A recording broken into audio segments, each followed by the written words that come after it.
আসসালামু আলাইকুম বন্ধুরা, কেমন আছেন আপনারা সবাই? প্রত্যেকটা বাইকার এবং যারা নিউ বাইকার তাদের একটা জিনিসই প্রবলেম হয়, মাস্টার সার্ভিসিং এ আসলে কি করব, কোন কোন পার্টগুলো দেখব। একটা মেকার চিন্তা করে সবসময় তার টাকার দিকে, ঠিক আছে?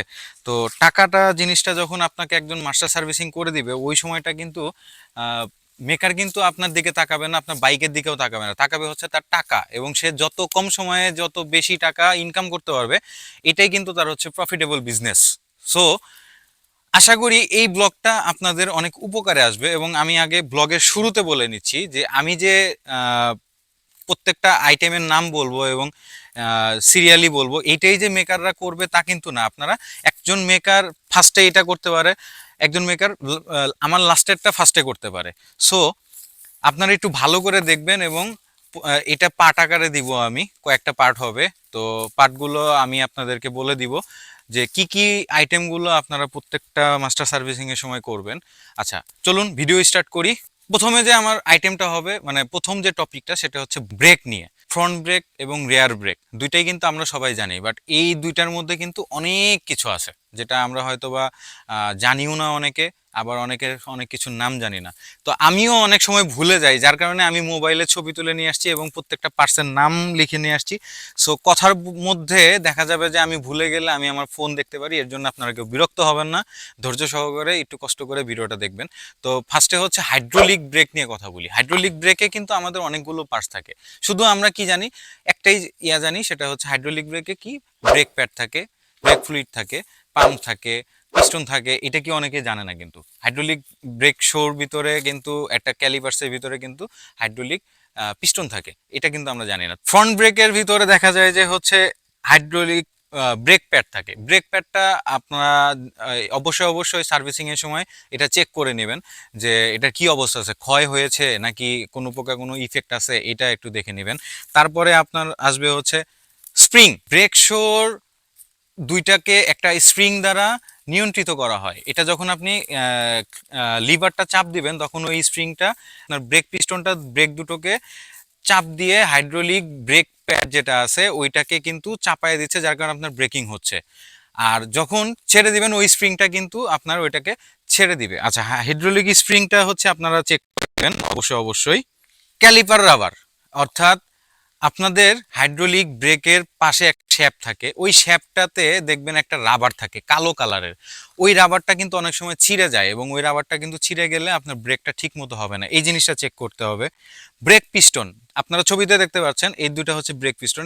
এটাকে সুন্দর মতো গ্রিস করতে হবে। এবং আমি যে আইটেমগুলোর নাম বলবো, শুধুমাত্র ব্রেক প্যাড ব্যতীত অথবা ব্রেক শো ব্যতীত, এই দুইটা জায়গা ছাড়া সবগুলাকে আপনাকে গ্রিস করে নিতে হবে, না হলে কিন্তু আপনি ব্রেকিং ভালো পাবেন না। ব্রেক ব্রাকেট, ব্রাকেটের ছবিটাও কিন্তু আপনারা স্ক্রিনে দেখতে পাচ্ছেন। এবং ওই সময় কিন্তু এই জিনিসটাও কিন্তু আপনাদেরকে অবশ্যই অবশ্যই পরিষ্কার করতে হবে। ব্রেক ফ্লুইড তো 100% আপনাদেরকে এটা চেক করতে হবে। এবং আমি একটা কথা বলে দিই, ব্রেক ফ্লুইড খুব কম ফুরায়, শেষ হয়ে যায় না। এটা আপনারা অ্যাটলিস্ট চেষ্টা করবেন 1 বছর, 1 বছরের মধ্যে এটা রাখার জন্য 1 বছর পর পর এই জিনিসটা চেঞ্জ করে ফেলবেন। এতে আপনার ব্রেকিংটা অনেক ভালো হবে এবং আপনি ভালোভাবে ব্রেক করে মজা পাবেন। এখন আসি ড্রাম ব্রেকের ক্ষেত্রে। মানে ড্রাম ব্রেক, হাইড্রোলিক যেটা বললাম, এটা কিন্তু ফ্রন্ট ব্রেকেও যা, রেয়ার ব্রেকেও তাই, সেম জিনিস থাকে। ড্রাম ব্রেকের ক্ষেত্রে এই জিনিসগুলো সব সময় থাকে। যেমন হাউজিং। হাউজিংটা কি?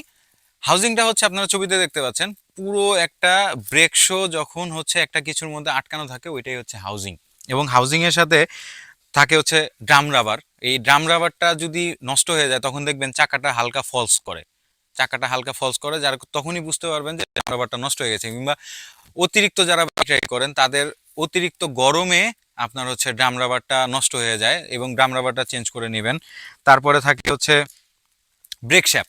ব্রেক শ্যাপটা আপনারা ছবিতে দেখতে পারতেছেন, যে শ্যাপটা হচ্ছে একটা পিছনে বাইরের দিকে থাকে হচ্ছে রাউন্ড, এবং ভিতরের দিকে থাকে হচ্ছে একটু চ্যাপ্টা প্রকৃতির। এবং এইটা যখন আপনার ওইটা যখন ব্রেকে প্রেস করেন, তখন হচ্ছে ওই শ্যাপটা ঘুরে যায়, এবং ওই ভিতরে যে আছে ওই চ্যাপ্টা জাতীয় যে জিনিসটা, ওইটা আপনার ব্রেকটাকে মানে ফাঁকা করতে সাহায্য করে, এবং ওই সময় ব্রেকিংটা হয়।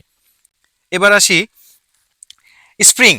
স্প্রিংটা কিন্তু অবশ্যই অবশ্যই অনেক জরুরি জিনিস, এবং এটা কিন্তু অলওয়েজ আপনাকে মানে গ্রিস করে রাখতে হবে। এবং মাথায় রাখবেন, স্প্রিং যদি জং ধরে যায় তাহলে কিন্তু একসময় স্প্রিংয়ের টেম্পার কমে যাবে, আর টেম্পার কমে গেলে কিন্তু আপনি ব্রেক করে মজা পাবেন না।